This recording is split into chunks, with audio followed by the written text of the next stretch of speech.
Bonjour et bienvenue à cette introduction à la réflexion. Alors, nous allons continuer à nous préparer pour réfléchir, mais curieusement, nous n'allons pas tellement parler aujourd'hui de méthode de réflexion, ni même d'arguments, ni de contre-arguments, mais de notre vie. En effet, pour réfléchir, il faut se conditionner.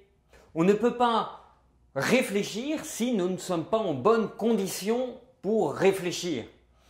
Prenez un exemple tout bête, si vous vous donnez un coup de marteau sur le pied, vous penserez à votre pied et non pas à une philosophie élaborée.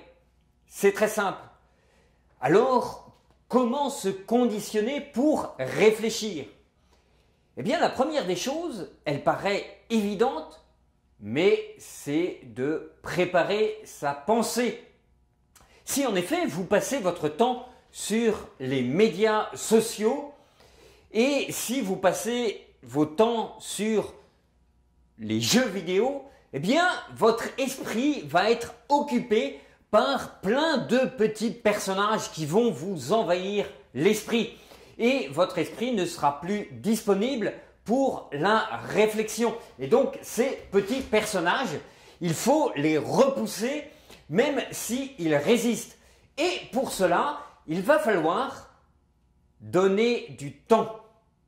En effet, il ne faut pas croire que vous pouvez jouer à des jeux vidéo pendant 1 heure et être disponible, que votre esprit soit disponible pour réfléchir.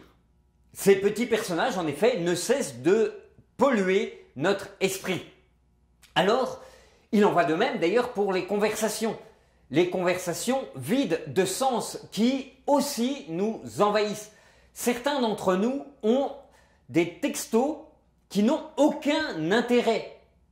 Bien sûr, chacun va dire « mais si, ça a des intérêts ». Non, la plupart des textos que nous recevons ne permettent pas d'évoluer, ne permettent pas de penser. Et comme les petits personnages tout à l'heure, ils nous envahissent et nous disparaissons sous ces faux textos, sous ces faux messages. Je parle de textos, mais il y a aussi des messages via Facebook ou Twitter ou tout autre médias sociaux.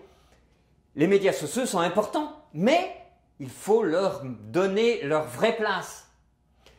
Et pour cela, nous devons nous débarrasser à la fois des jeux vidéo et des messages vides de sens. L'idéal, c'est de se donner un temps, de gérer son temps. Simplement, 1 heure par jour. 1 demi-heure le matin, 1 demi-heure le soir. Mais vérifiez bien votre planning. Vérifiez car vous allez voir, on prend 5 minutes ici, 100 minutes ici.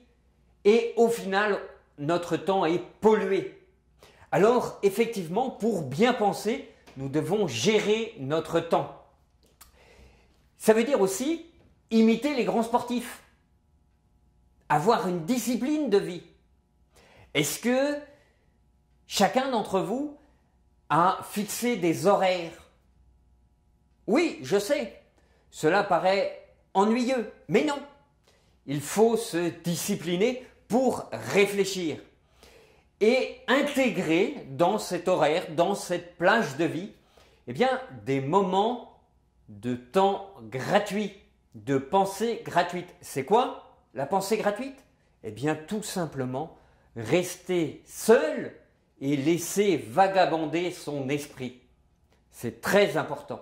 Si on veut bien réfléchir, il faut laisser son esprit reposer. C'est-à-dire ne pas le polluer par les petits bonhommes des jeux vidéo, ni les textos, les messages inutiles. Comme dit l'expression, fermer la porte de sa chambre et se laisser reposer pour entrer en méditation. Alors ça peut être une méditation religieuse, ça peut être une méditation intellectuelle, ça peut être une méditation affective, mais laisser son esprit reposer et le laisser partir là où il voudra nous mener. Et oui, on n'est pas toujours obligé de diriger son esprit. Il faut, pour pouvoir bien le diriger, il faut le laisser reposer. Et ainsi, on va pouvoir rentrer dans une vraie réflexion, une réflexion qui nous soit propre, pas une réflexion imposée par les jeux vidéo, par les textos, par on ne sait quel autre apport extérieur. Et ainsi, on va pouvoir avoir notre propre pensée. Et une fois qu'on aura notre propre pensée, oui, nous pourrons la mettre dans les médias sociaux. Mais chaque chose en son temps et un temps pour chaque chose. À la prochaine!